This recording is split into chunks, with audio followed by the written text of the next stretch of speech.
French Take. Il est 6h42. Sportall. Sportall. Un portal évidemment. de sport pour tous, for all. Ça s'appelle Sportall. Oui, c'est bon, j'ai compris, merci. Et c'est Thierry Boudard, le président de Sportall, qui est avec nous. Bonjour. Bonjour. Alors, on va donc parler de ce portail sportif qui existe depuis quelques mois et qui commence, un an même, qui commence à avoir des clients, 130 000, je crois, utilisateurs, pour une expérience de sport un peu pointue, on va dire, gratuit. Et pour certains, un petit abonnement, parce que tout effort se mérite, n'est-ce pas ? Exactement, bonjour. Bonjour. Oui, donc Sportall a lancé une plateforme de streaming dédiée au sport, et effectivement avec cette particularité de donner l'antenne à tous les sports qui manquent de médiatisation et qu'on ne va pas retrouver sur les chaînes traditionnelles. Par exemple, quel sport très pointu, de quoi on parle là ? C'est pas forcément pointu, c'est confidentiel. C'est confidentiel, oui. Et pas que confidentiel, parce que le marché nous tire vers la couverture de tous les sports en fin de compte. Donc on va trouver de l'athlétisme avec l'offre Athlé TV, tous les championnats de France et la Ligue de Diamant, qui est un produit international qui l'année dernière était sur des télés payantes. On va trouver Fight Nation, qui est une offre 100% fight avec des galas de boxe et de MMA tous les week-ends. Ouais. On va trouver UEC TV, c'est notre premier client à l'international, qui amène en France, mais dans toute l'Europe, du cyclisme moderne qui parle plutôt aux jeunes, donc du BMX, du trial et des choses comme ça. Et également Futsal Zone, qu'on a lancé cet été en partenariat avec la Fédération française de football. On retrouve toute la D1 de futsal, l'équipe de France de futsal, et prochainement, et en ce moment même, la Ligue de champions de futsal et prochainement le futsal espagnol. C'est ça en fait le cœur du sujet. Ce sont des accords que vous passez avec les fédérations pour rendre plus visibles ces sports. Oui, exactement. Et on peut aussi citer des accords qu'on passe directement avec des fédérations qui sont vraiment plus en manque de visibilité et qui cherchent des diffuseurs, donc comme la natation, le handisport, le canoë-kayak, etc., la lutte. Ce sont des sports finalement qu'on ne voit qu'au JO, ça. Exactement. Ouais. Donc il y a une approche très je prolonge l'expérience Jeux Olympiques toute l'année finalement, en ayant ces championnats de France, en ayant des reportages, des interviews sur des athlètes qu'effectivement on a sans doute vu cet été, mais qu'on verra plus pendant 4 ans. Sur Sportall, vous allez les retrouver dans leurs championnats, dans leurs Open internationaux, et vous pourrez vraiment les suivre. Donc tout est gratuit quasiment dans Sportall. La plupart des événements en direct sont gratuits. On en a environ entre 10 et 15 tous les week-ends. Et certaines offres sont payantes. L'utilisateur va pouvoir choisir en fait à quel sport il s'abonne, parce qu'il est vraiment fan de ce sport et il ne paye que pour ce sport. Et ça coûte combien en général un sport particulier ? Entre 2 et 4 euros par mois pour avoir des lives tous les week-ends. Alors votre business model, c'est quoi ? C'est que avec les fédérations vous donnent gratuitement les droits, vous payez pour diffuser ces matchs et ces compétitions ? Ouais, c'est là où en fait on révolutionne le marché des droits télé. Nous n'achetons pas les droits. D'ailleurs, ces ayants droit ont rarement vendu les droits de ces championnats. Et donc on va partager les revenus qu'on va créer grâce aux fans, donc la publicité, le sponsoring, les abonnements.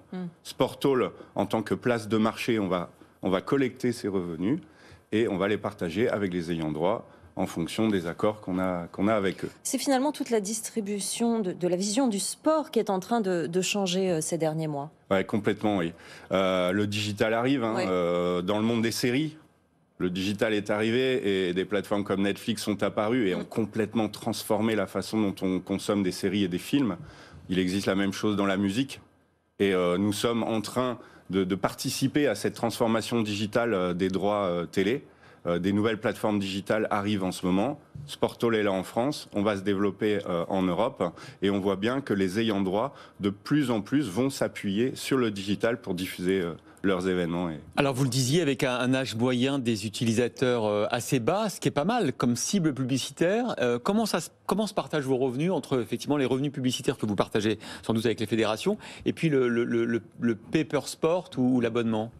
Alors notre audience a en moyenne 34 ans. Ah, c'est bien. Hein. Ce qui est assez jeune, on est très satisfait. C'est à peu près une génération de moins que les médias sportifs traditionnels. Et donc ça se monétise bien. Hein. Ah, c'est bien, oui, c'est vrai. Surtout qu'on sait quel sport ils regardent. Donc on a leur profil. Environ 10% de ces utilisateurs s'abonnent.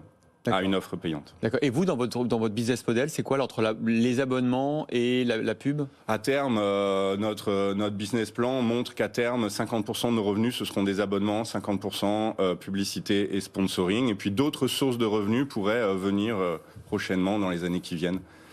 Vous dites que vous connaissez bien le profil de vos utilisateurs. Il y a moins de femmes oui, on a deux tiers d'hommes. Vous allez changer un petit peu la programmation, rajouter des sports un petit peu. Vous auriez envie de voir quoi, Sandra, par exemple? Quand j'étais plus jeune, je voulais voir beaucoup de gymnastique et il n'y avait pas de gymnastique, ce genre de choses, des sports effectivement féminins à la base. Malheureusement, pour l'instant, nous n'avons pas signé d'accord avec les associations et fédérations de gymnastique, mais ça pourrait. C'est appelé à s'étendre. Bien sûr. On a aujourd'hui plus de 20 contrats avec des ayants droit. On signe des nouveaux contrats tous les jours, presque, tous les mois. Donc l'offre va s'étendre en France, mais aussi l'offre va s'étendre à l'international. On va amener du contenu international en France. On a commencé avec cet exemple du futsal espagnol qui sera diffusé en France, bientôt du rugby international. Mais également, Sportall va s'étendre à l'international, servir ce modèle à des fédérations internationales qui vont pouvoir donc diffuser dans le monde entier grâce à nous, comme on fait pour l'UEC, l'Union Européenne de Cyclisme, avec UEC TV. Donc là, ce sera pareil, ce sera un partenariat avec la fédération du pays concerné. Oui, ou la fédération internationale, qui va couvrir le monde entier. Moi, j'ai une dernière question de spectateurs, parce que vous diffusez sur le web. Moi, si je veux une belle image pour être sur ma télé, comment vous avez réfléchi à la manière dont on va regarder ces sports? La qualité vidéo est quasi équivalente à ce que vous avez sur la télé. Les jeunes regardent majoritairement sur leur smartphone, c'est leur choix, c'est leur façon de consommer du contenu. On travaille d'ailleurs le format du contenu pour avoir des formats plus courts, des clips très courts de 10 secondes, 15 secondes sur des moments forts, des résumés, des highlights. C'est ça qu'ils consomment. Mais la qualité vidéo est équivalente à celle d'une chaîne de télé. Et grâce à votre appli Sportall ou grâce à sportall.tv sur le web, vous pouvez diffuser sur une télé connectée, vous pouvez utiliser Chromecast pour diffuser sur votre grand écran. Il n'y a pas de limite sur les écrans. Merci beaucoup Thierry Boudard, fondateur et président de Sportall, d'avoir été avec nous ce matin. Merci beaucoup.